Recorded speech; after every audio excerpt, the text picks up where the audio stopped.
Welcome to Always Listening. We're your hosts. I'm Joel. I'm Jay. And we are always listening. And we're back. First off, Jay, I think there was some sort of football contest of some sort this past weekend. I don't know. I didn't. Oh, what is that? What's that? Super Bowl champions. Yes. How many is that now, Jay? You got one for the other thumb? Is that the way that works now? Yeah, six of them. It's a wonderful thing.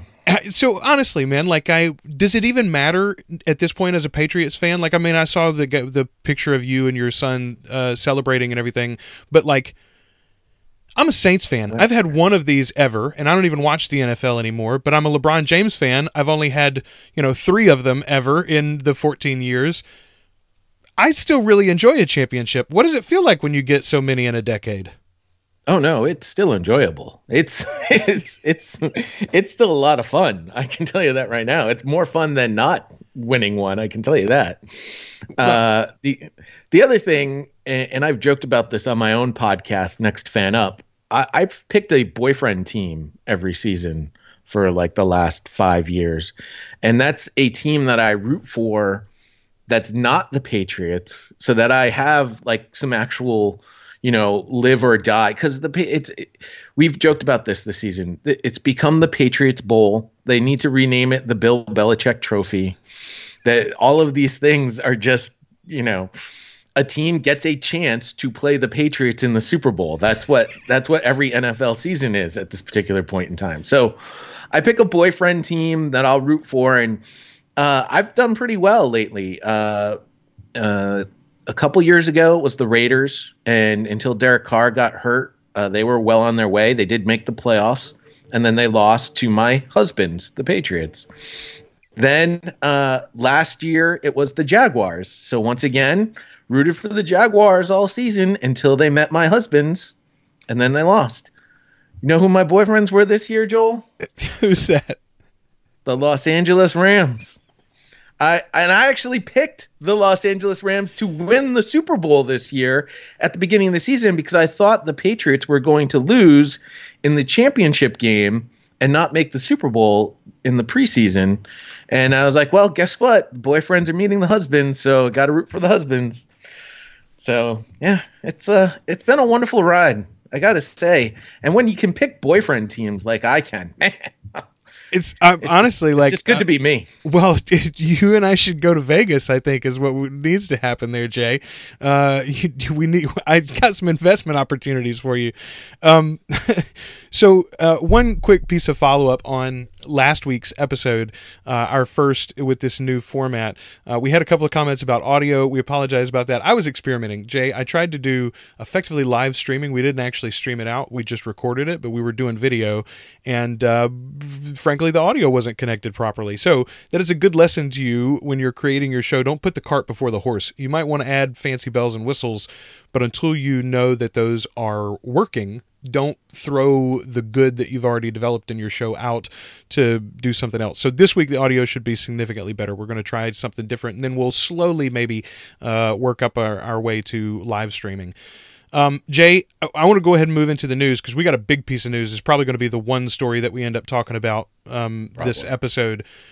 The news broke last week. I've got it linked here in the show notes from Recode, just because I like that they focus on the tech aspect of things, and I think that is the important thing that we need to remember is Spotify is a tech company. They are not a content company. They're not a music company. They are a tech company, and that's why they have the investment money, the VC money, and the evaluation that they have is because they are making a play for long-term subscription dollars through the tech that they've built. Spotify is in talks to purchase Gimlet Media, the startup behind a bunch of popular shows.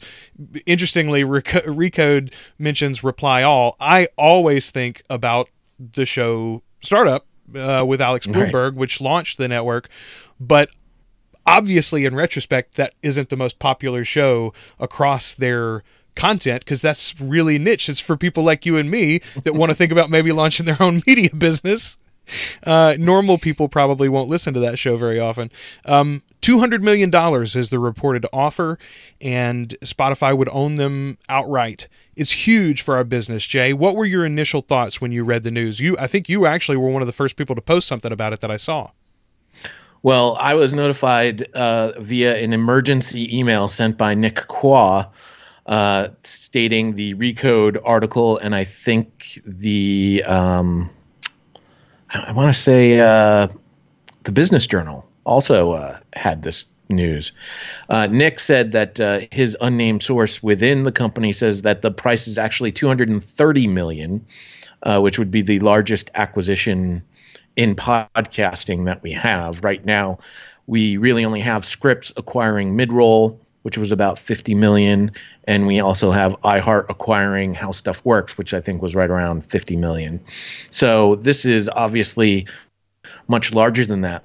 What I didn't realize is how much money actually was invested into Gimlet to this point. I thought it was much higher.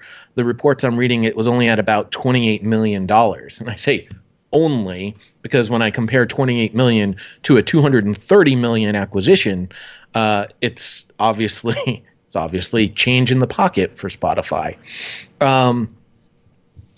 It's an interesting dynamic, and again, it all comes down to following the money. Where is the money in podcasting? And I don't want to use the word bubble because I don't think that there's necessarily a bubble, but I do believe that there's going to be a come to Jesus in this industry where people start to understand that the ginormous wads of money that is available in this industry isn't going to trickle down to everyone.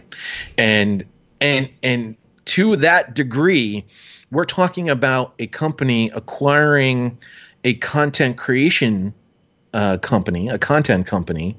A tech company is now acquiring a content company to bolster the number of users to their tech that they have. And most people right now are guessing that there's going to be paywalls. Obviously, we know Spotify is working in the advertising business as well. They're dabbling a little bit in that. They're looking at all sorts of ways that they can monetize what they have so that they can build up their valuation. And remember, all of this Game of Thrones, if you will, is about an exit strategy. How do I get acquired for the largest amount of dollars so that I can exit and make all of my investors happy and then go and do this again? So that's the thing to me. And I wonder if, so my initial thought was, I don't know why Alex Bloomberg takes this deal. And I know that Alex Bloomberg doesn't get to make the choice all on his own. As you said, he's got partners, he's got investors. There's a lot of money, other people's money behind him and what he's built.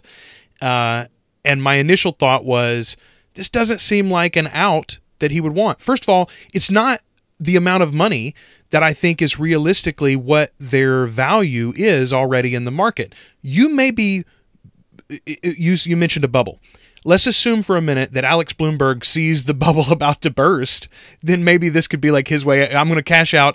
This isn't what we could be worth right now, but it's better than what we'll get in 6 months or a year when everything blows up. And so I want out. Maybe that's it. I don't think that's what's going on here, though. I don't think that's what he sees happening with the industry. I think Gimlet was for him a very long-term play. But if you just look at the potential value of the content, of the IP, when you relicense it for adaptations into other mediums, et cetera, as we've already seen. Gimlet didn't think that was a thing when they started. They missed on the Alex.Inc. show or whatever, the one that was on NBC. Mm-hmm. But they got that lesson right away, and they fixed it from then on, and they've made some good licensing deals already. There was the plan for many more.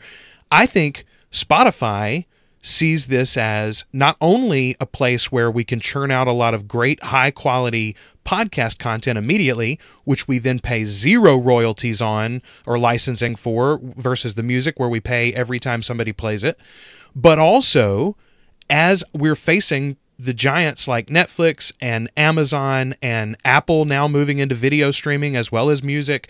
You've got Disney launching their streaming service later this year. maybe Netflix goes, hey, the next Gimlet show will just make a Spotify show. And then we'll have a video service that we could sell to our people too. Or again, an additional revenue stream as they license that video content out to partners like Netflix, Hulu, and Disney, or whoever it might be.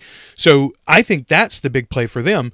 But still, $200 million doesn't seem like the out for Alex. That's not like retire on an island money, because he's not going to get all of it. You and I both agreed. Retire on an island money, Joel. to tell you. Tell you. Like, he's going to get multi-millions of dollars out of this. And I think that's ultimately why, we have no idea what's going on behind closed doors. I can tell you, I had a conversation with Alex before he started Gimlet. I had a one-on-one. I was introduced to him, and I had a phone call with him talking about everything that he was doing and what his plans were in the creation of Gimlet. And you're right. He is a guy that is very much dedicated to the content. He's very much dedicated to the way that the content is produced. And he wants to the way that he described Gimlet to me before Gimlet even became a thing was the most expensive news outlet that existed on the planet. Basically, he wanted something that he could create that was not necessarily going to be ad supported, where he could have reporters actually report on stories without any, perceived or actual biases that came from advertising dollars.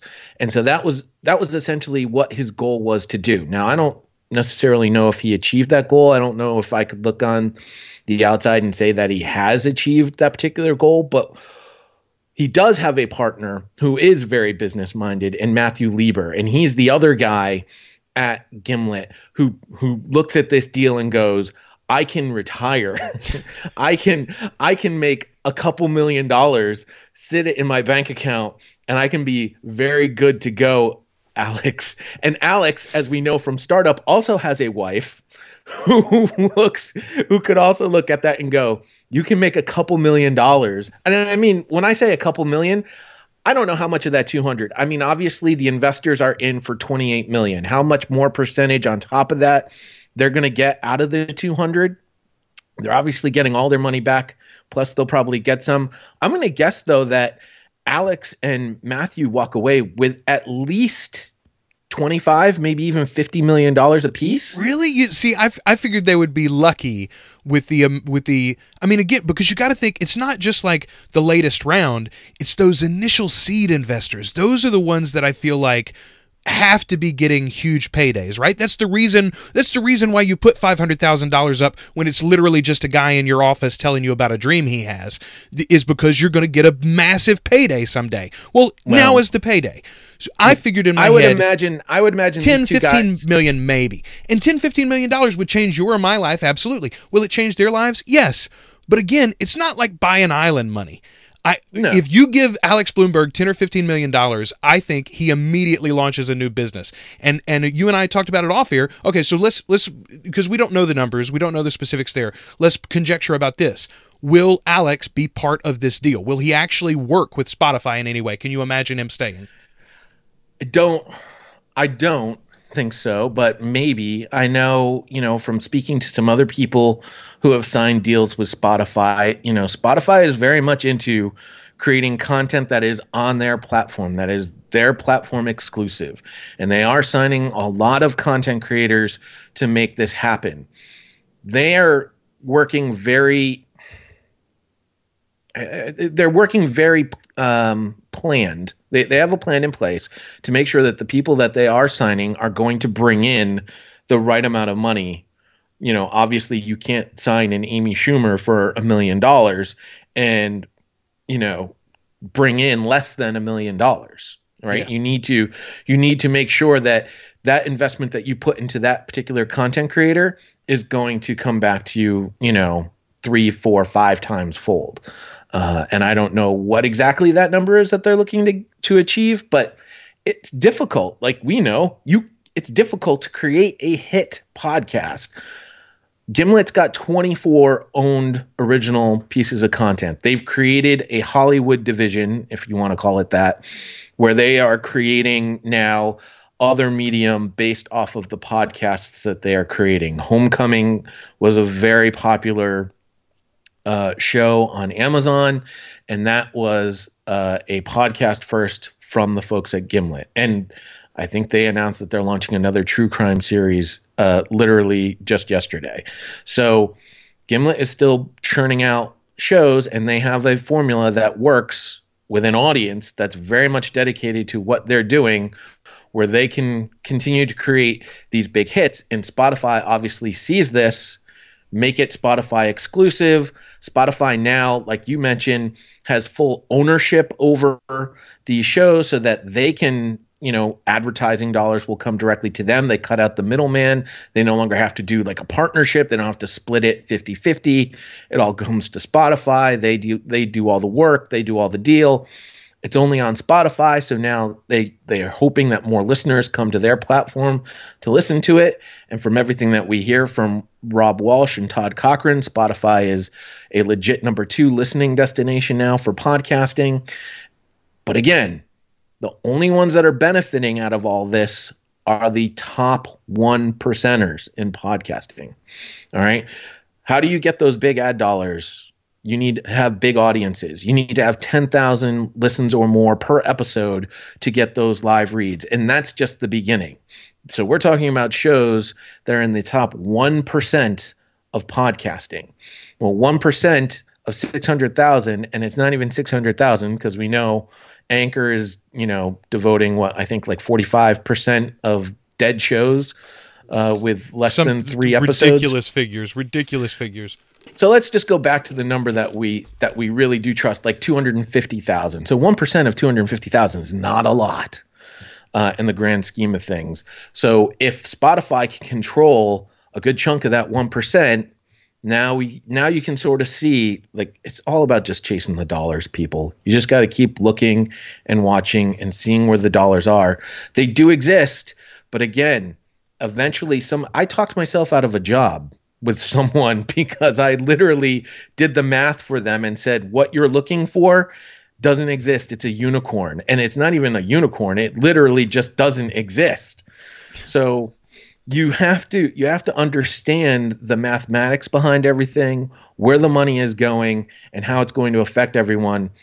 I don't think Alex is done as a content creator, so I don't know if that's going to relate to him staying on with Spotify in some sort of capacity, or if he goes on to create something else. Ultimately, great on him. This was a guy, when I first met him and spoke to him, was in a very similar situation than I was, and obviously in a much better situation than I was,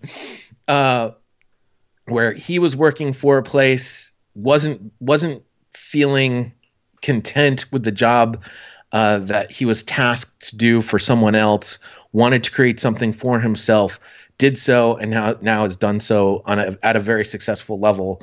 And so all the best to Alex. And, that's the American dream. That's what we all see. We see these people, they go out, they do something, they make something for themselves, and phenomenal job for Alex. What this all means for everyone else, really not a whole heck of a lot, other than there's going to be a little bit more mainstream coverage of podcasting.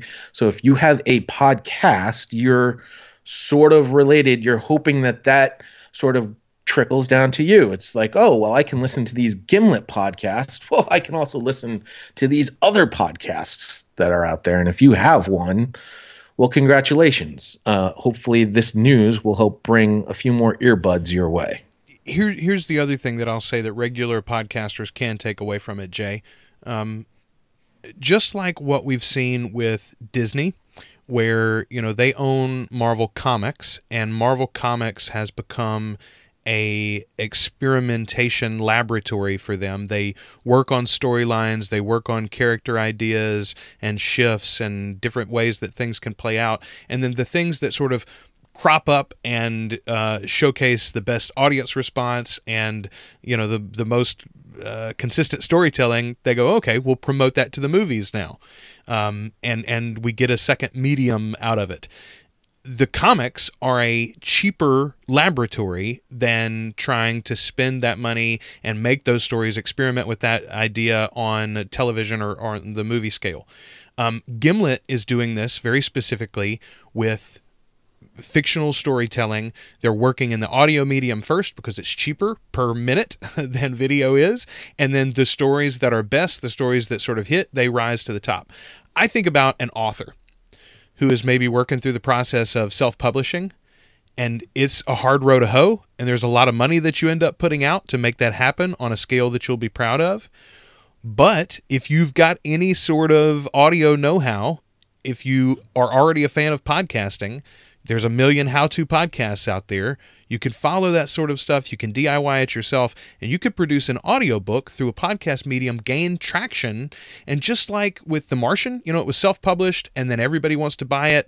Everybody wants to make him a millionaire. You make a movie out of the thing all of a sudden. You could do that very same thing. I think the next version of The Martian, the next time we hear that sort of story where the guy comes out of nowhere and writes a best-selling book, I think that could very easily happen with a podcaster who just sat down, started recording the book that he had written or she had written, and then that became a sensation in Apple Podcasts and Spotify and all these other places. The fact that big media companies are looking to scoop those up and add promotion and get behind us in different ways, I think that's just good for us. Let's ride the wave as more people are interested and more people are paying attention to us. And I'm with you also. Big kudos to Alex and to Matt too. I've never met Matt. I've met Alex once. I've heard Matt speak once at one of these conferences. Everything that I've ever heard from anyone who's worked with them has been, above board. They seem like great people. I've disagreed with a couple of their company's decisions, but I don't think any of them have been, what's the old Google slogan? Don't be evil. They haven't been evil. They've run their company with respect for the industry. They've made good products and good content. And so if this ends up being the end of Gimlet as we know it, with him on top or them on top, I think it will have been a very interesting sort of side note in the history of podcasting. And to further the Spotify side of the story, Todd Cochran posted in Facebook that Spotify is trying to license other podcasts, specifically the No Agenda Show with Adam Curry and John C. Dvorak. By the way, bad work out of Spotify. If you listen to that show, they're never going to sell the show to you under some sort of licensing deal. Plus, as he mentioned, they're trying to acquire Gimlet. He asked if anyone else is getting approached by Spotify, makes him go, and I'm curious why he's humming. But again, this really shouldn't be all that odd. Todd also mentioned that he's heard a rumor about Pandora, who's trying to get into the podcasting space, is going to force podcasters to carry some sort of advertising on their show. They won't be carried on the Pandora platform. By the way, that makes sense. Think about this. Apple has been the only place so far that has opened up their doors for free at no cost to the podcaster, and literally they've made $0 from podcasting. And why? Because back in the day, they were looking to get a whole bunch of earbuds on all of the other things that Apple was providing, and podcasting was a great way to get very educated, very wealthy audience to put their money towards more Apple products and more Apple services. This is an idea and a concept now that people are trying to, I hate the word, scale and work with all audiences. How do we make, obviously the uber wealthy and the uber educated is a small subset of the total possible listening audience. So how do I make this work for a for a larger subset of people? How do I get more people into this? You can't necessarily recreate the same thing. Spotify is eventually going to come up with the same thing, and I'm guessing Spotify is going to wait to see how the reaction is from podcasters to Pandora before they start to force the same thing on the podcasters that they've put on their platform. But again, if they acquire everybody, if they're Spotify originals, they don't have to worry about that. And if they make enough money out of the Spotify originals, then they don't necessarily have to force it on everybody else. And if you're already on their platform, they can see your listening numbers. And if you reach that certain number, then you get a call. Hi, Joel. How are you? I'm from Spotify. Your podcast is performing really well on our platform. We'd love to talk to you about perhaps joining in a exclusive deal with us, where we'll represent your show and provide advertising for your podcast. So yeah, no, you're absolutely right. Here's my thing. I do wonder if their licensing deals are going to be similar to what Audible did, where there's like the window of exclusivity, and then eventually it comes out on an RSS feed in normal podcast players. Or Stitcher Premium does that. Most of their shows, they start only on Stitcher Premium, and then 6 months later, 9 months later, you can subscribe to it for free. And it's sort of like that cycle of content. I think that is a model. I mean, I don't know. I say it's working. I guess it's working for Stitcher, right? Because they continue to do it, or mid-roll or scripts or however you want to look at that. Well, again, Joel, it's again very smart, and you're cutting out as much of the middleman as possible. So if I create an exclusive show on Spotify, and I'm charging people $10 a month to listen to content exclusively on Spotify with no ads, by the way. Then I build a proof of concept to the advertiser that says, hey, I've got this many listeners listening just on my platform.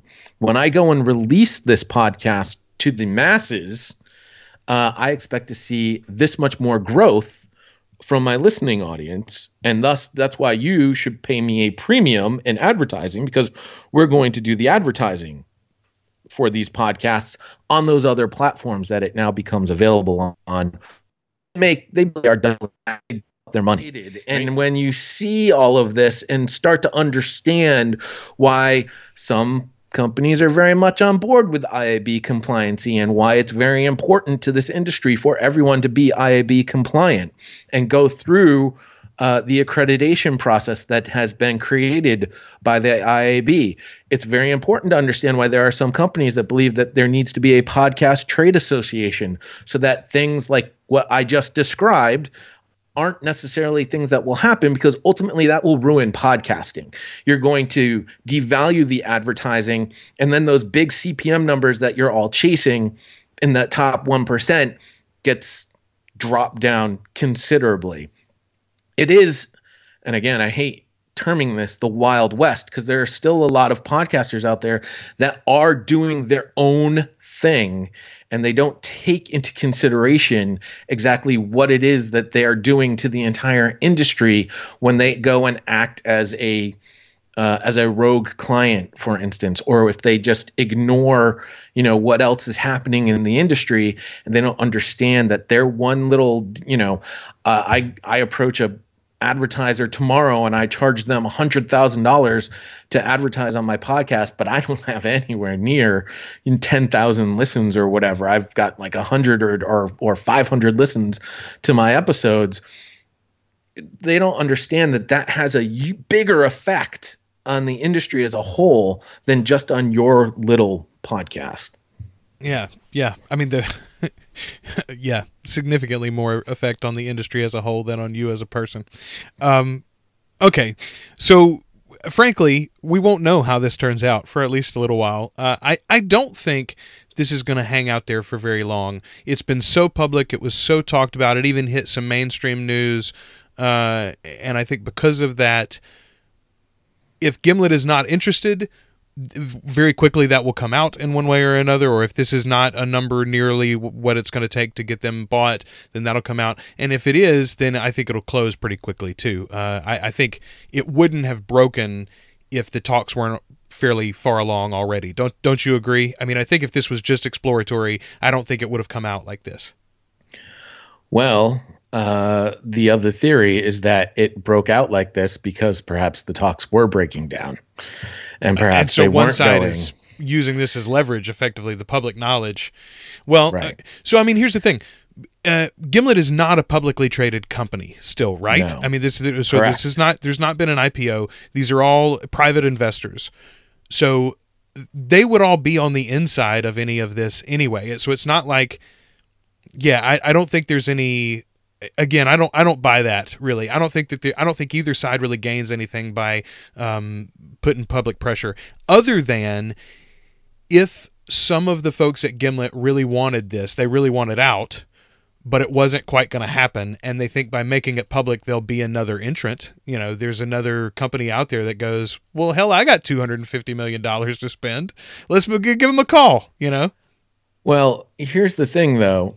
So depending on how you read this, to me, so Nick Qua has released his latest Hot Pod, and he goes into some of the math a little bit more. Most recently, again, you talked about Gimlet is not a publicly traded company. Their valuation was set at about $70 million before any of this came out. So if you're Spotify, are you the one that wants everyone to know that you're buying this for $230 million, or are you the one that doesn't feel comfortable with paying $230 million? You're looking to get it closer to that $70 million. I mentioned when this news came out that I would think that the Hollywood division alone is worth $230 million. How much money did they make from Homecoming and Alex Inc., which, although it flopped, they were paid for it. So that's the real. So the question is, how much money are they making on that side of the business versus the podcasting business? Because again, Nick has it in his Hot Pod. The most recent number was from like 2016, where they were making $7 million a year from their podcasts alone, and we're on track to be making was it 15? I think, which was the same number that The Ringer just recently mentioned that they made in the past year from their podcasts. I think it's. I wish I could find it more quickly. We'll put a link to that Hot Pod in the show notes. By the way, yes. So in 2016, they were making at least $7 million, and they seem to be on track to bring in $15 million that year, which The Ringer made in the past year. The Ringer, Bill Simmons' podcasting organization, is making $15 million a year, according to them. That's interesting. So, and maybe I've got my years off. So Bill left. He left the same time ESPN. I did 4 years ago. Really? Okay. And so that was a year after Gimlet started, or the year that Gimlet started? Gimlet started around the exact same time. Yeah, it was either like right before. I think like startup was going public as you guys both left. So that means Gimlet had a year head start, and Bill has already. You're saying Bill's passed their income? It's just from podcasting, at least. Now Gimlet's doing these other things. They're doing white label stuff. Like Bill's enterprise is not making podcasts for companies white label, are they? That's another revenue stream that we don't even really get a glimpse of from Gimlet. Right. And that's also something that's mentioned in the Hot Pod. There's a lot of, and related to another story, which I wanted to talk about, that came from the guys at Pacific Content about who's going to scale podcasting the best, and that is brands. Steve over at Pacific Content wrote a great blog article about how brands are going to be what is ultimately going to help bring in new podcast listeners. And he does admit in the blog post that that's exactly what Pacific Content does. They create podcasts for brands. That's their whole business model. And so there's that aspect of the Gimlet deal too. So there's a lot more than just the podcasts with this acquisition of Gimlet. There's a whole lot more than just that. Sports podcasts, I have said this from the very beginning. People apparently continue to ignore us for whatever reason. But sports podcasting has been around from the beginning. I know because I'm the guy that was there that created the first couple of sports podcasts on a major platform. Have always generated huge listen numbers. And again, it comes down to that on-demand content. If you're a football fan, you don't need to listen to the basketball. You don't need to listen to the baseball. You can just listen to the football. And that's the thing that has resonated with sports fans and sports podcasts. And it's funny listening to the folks that produce the Daily at the New York Times and, how hard it is to put together a daily. I produced 8 of them in a day. For a major sports company, a major sports media outlet. It's not that difficult. Congratulations, New York Times. You discovered what daily radio is. It's a wonderful medium, isn't it? All of this is to say, all of this ends up getting related. It all builds into one another. Each little story provides a little bit more context to the bigger business side of what's happening in this industry. And it's fascinating and definitely something to keep an eye on.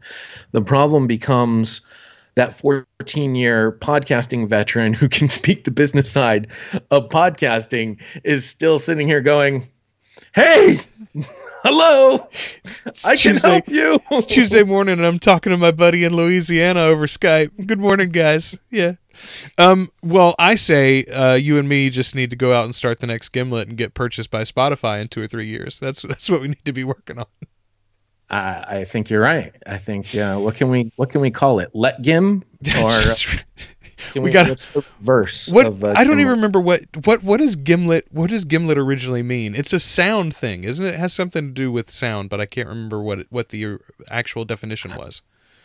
I listened to that. Honestly, I was a religious devotee to that first season of Startup. It was the most fascinating thing that I had ever heard, and particularly as someone who was like thinking about and contemplating and dreaming and planning of building his own business at the time, watching you do it. I was listening to and watching the story of Mike Hurley, one of the founders behind Relay.fm. They've done a great job becoming these independent audio creators and building a business, doing what they love to do, and just like we were talking about with Gimlet, doing it the right way, doing business honorably and respectfully, respecting the content and the medium that they're working in, respecting their listeners first and foremost. And I looked at all of that and I was like, yeah, I can do this too in my own little way and find my niche in this industry. Alex was a big inspiration to me, and so I wish him all the best through this transition. I really cannot wait to see how this resolves. Here's the bad news for you all listeners. You're going to have to wait to hear from us about it for at least one extra week. Jay, we're going to move right now to what are we currently listening to before I get you out of here for this morning. But what I'm listening to right now is a show called Schmanners, because this weekend, my wife and I are headed to New Orleans. We're going to go see Mabim, My Brother and Me live. You can go back in the archive feeds here. We did an episode on my brother and me back when we were Pod on Pod, as a matter of fact, a million years ago. Josh and I had our good buddy Adam Dale in the studio to talk about My Brother and Me. It's a great show. It's one of my favorite podcasts ever. I've never seen them live, and they're doing 2 nights in New Orleans. They're doing their Dungeons and Dragons show, the Adventure Zone live on Saturday night, and My Brother and Me Sunday. Kelly and I are going to see the Mabim show Sunday night, and they are opening that show with 2 of their other podcasts.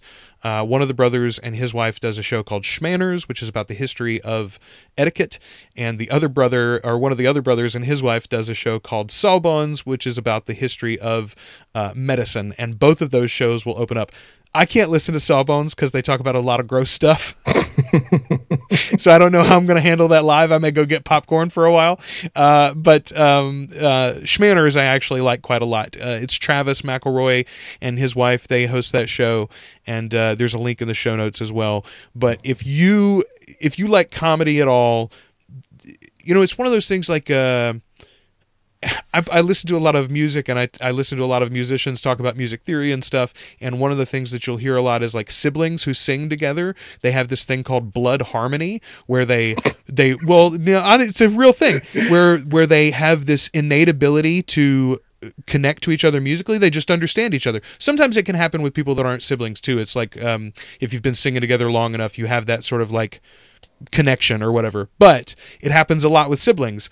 These 3 brothers have that for comedy. Like, they have this comedic timing and rhythm with each other that you can only build up over 30-something years, and they are just wonderful, wonderful people. So if you've never heard Mabim, I suggest you check that show out. If you have, do like me and level it up and check out Schmanners. That's my pick this week.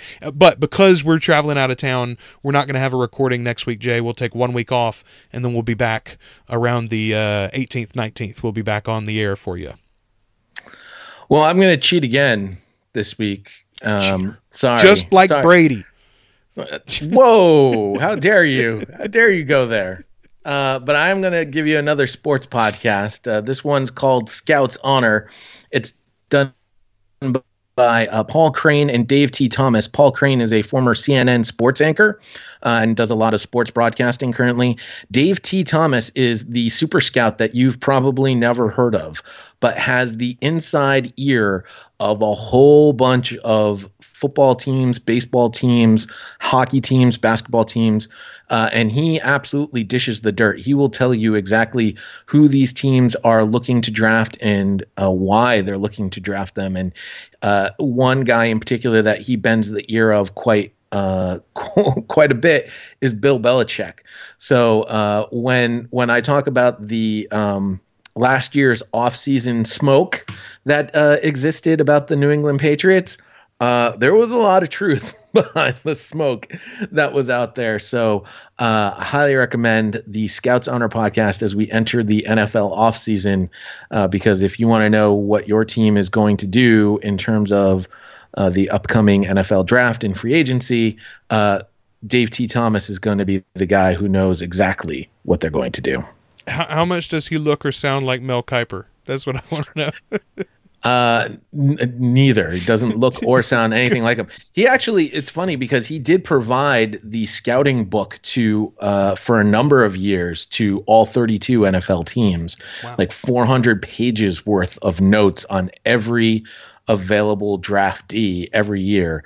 That was one of the things that he did. He's been involved with the NFL draft basically from the beginning. His first job, he was a guest on my own podcast. He was like 14 years old and he met Al Davis and was talking to Al Davis about, how his scouts, were doing their job. And he was like, I can do a better job and I don't need anything other than the paper. And Al Davis said, whatever. And sure enough, he wrote up a scouting report for Al Davis, sent it to him, and Al Davis sent him a check. 14 years old. Again, crazy. Living the American dream. He's a sporting savant. I love it. All right, so our picks there this week, Schmanners and Scouts Honor. There'll be links for that in the show notes as well. You can find everything at alwayslisteningpod.com, of course. And Jay, tell people where they can follow you on Twitter. On Twitter, at TheRealPodVader. You can email me probably through my show's email is the best way, nextfanup@gmail.com. And yeah, there you go. All right, and you can find me at on Twitter at The Rogues Life or at joelsharpton.com anytime. Folks, thanks for listening. Thanks for following us on all of the podcast apps that you listen to this on. Leave us a review if you're enjoying the show, and appreciate you for sticking with us through the audio issues. We'll be back in 2 weeks. Until then, I'm Joel. I'm Jay. And we are always listening.